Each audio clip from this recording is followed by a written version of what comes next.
सातारा जिल्ह्याचा शुभारंभ आपण साताऱ्यामध्ये करतोय।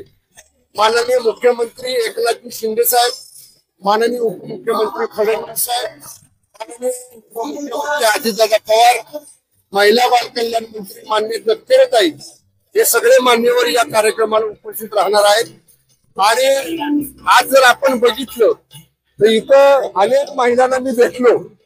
बऱ्याचशा महिला म्हणले की आमच्याकडे 15 तारखेला खात्यावर पैसे जमा झालेले आहेत। म्हणजे बघा, सुरुवातीला आम्ही योजना जाहीर केली, विरोधकांनी काय सांगितलं, ही निवडणुकीचा जुमला आहे, पैसे देणारच नाही।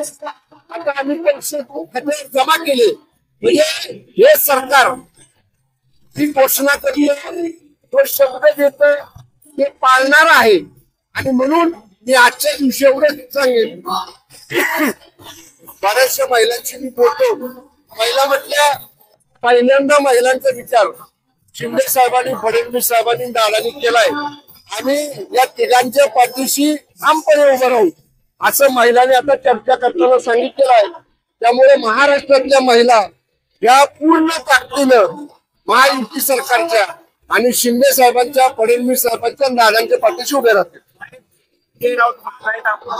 भाऊ चांगल्या दिवशी नका तिचं नाव घेऊ, त्याने काय केलं नाही, तो काय करणार नाही, चांगलं करतो त्याला पुढा घालायचा।